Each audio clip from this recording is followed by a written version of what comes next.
ways, that is the suffrage, how that might be, we might be able to do that. So let's use the last few minutes to talk about voting and the suffrage. Okay. Voting, as we know, is extremely important in our community. Our visibility, our empowerment, all depends on whether or not we register, get our documents in order, and vote. Voting in Nashville, Tennessee, regardless of whether it is the school board, whether it's Congress, our senators, and our representatives, is extremely important.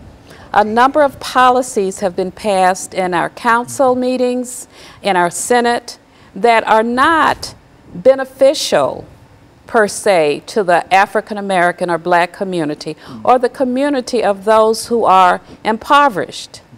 And the only way in which African Americans and other minority groups are going to truly receive social justice is that we vote, that we make an appearance at our council meetings, that we vote, especially in this presidential election. Now, as a branch secretary of the NAACP, we are bipartisan, okay? We cannot actually go on camera or say who our community should vote for. But what I'm asking our community to do is look at the issues, think about the issues, not what people are saying now, but what they've said a month ago, what they've done a year ago, 2 years ago, and vote for your best interest. That is what we are going to push at the NAACP, and it will be a year-around project and program to make sure that we get out and we vote. You know, Pastor, I think we've said on many occasions on this particular show that in Nashville, I think somebody said at one time that only 6 or 7% of the population actually got out and voted during any election. And so if you can organize people in such a way that you can get 20–25% of the community to participate in the suffrage, you can almost carry every election from that perspective if only such a small number of people actually vote. What do you think about that? That's very true. I mean, you know, our voice, again, Dr. Haney, is in our vote. You know, we got to be able to get out there.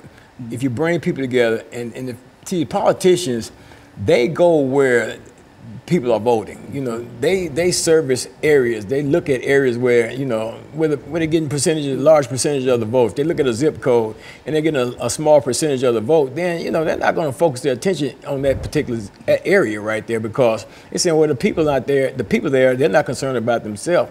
But on the other hand, if organizations like the NAACP will put together a consistent year-round voting and registration drive, you know, not just waiting until an election come up and then, you know, 2 months before the election, here you're out there registering people to vote, but make it an ongoing, consistent thing, keeping it always in the forefront of the people. Then the people will begin to see the value in voting, you know, and that's what we have to do. We have to keep it in front of them. Another thing, that, in addition to all of that, the NAACP, you know, we have to be visible. We have to be vocal.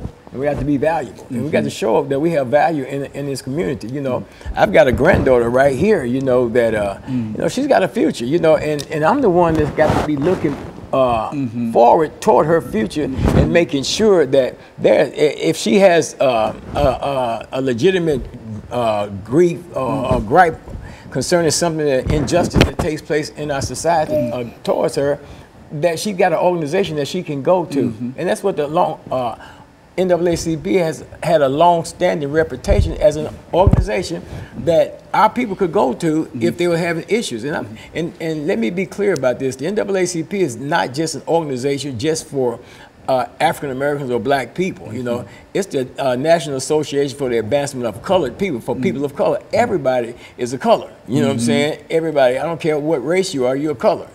You know, so it's for everybody, and everybody can benefit from the work of the NAACP. But the thing we got to get to right now with this local branch of the NAACP is putting some power in it. Because right now, you know, you hear people say, well, you got to bark and no bite.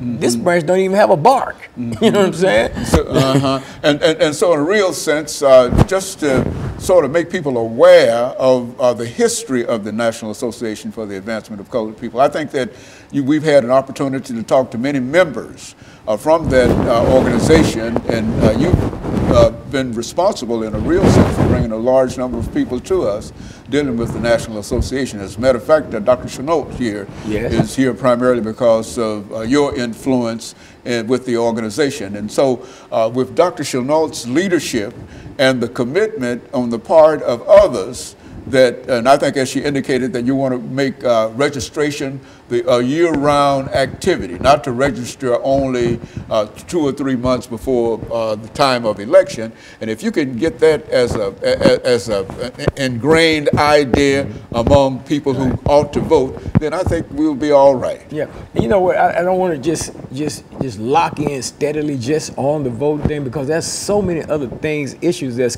plaguing our society and stuff. I mean, with the police brutality and all kinds of things, discrimination in housing, all these different things. There's so many different committees within the branch of NAACP that need to be empowered with people that have the concern about what's going on in our community. So I'm saying to people, if you got a concern about what's going on in our community, and you've met and you've met and you've met, and you got all these great ideas and these strategies, but yet you don't have a power source to put them into it and to make it happen, then we're encouraging you to come and be a part of NAACP, because the membership part of the NAACP has a power base within itself, because when that executive committee presents an issue, it has to be ratified, am I correct, by the membership. Yes. So we need members, people to join and get behind this thing. And I believe that Dr. PShinault will make the right leader to lead the NAACP's Nashville branch into this next level of growth and development, so it can be actually benefit the people that we serve in this community. And what I would like to add to that is,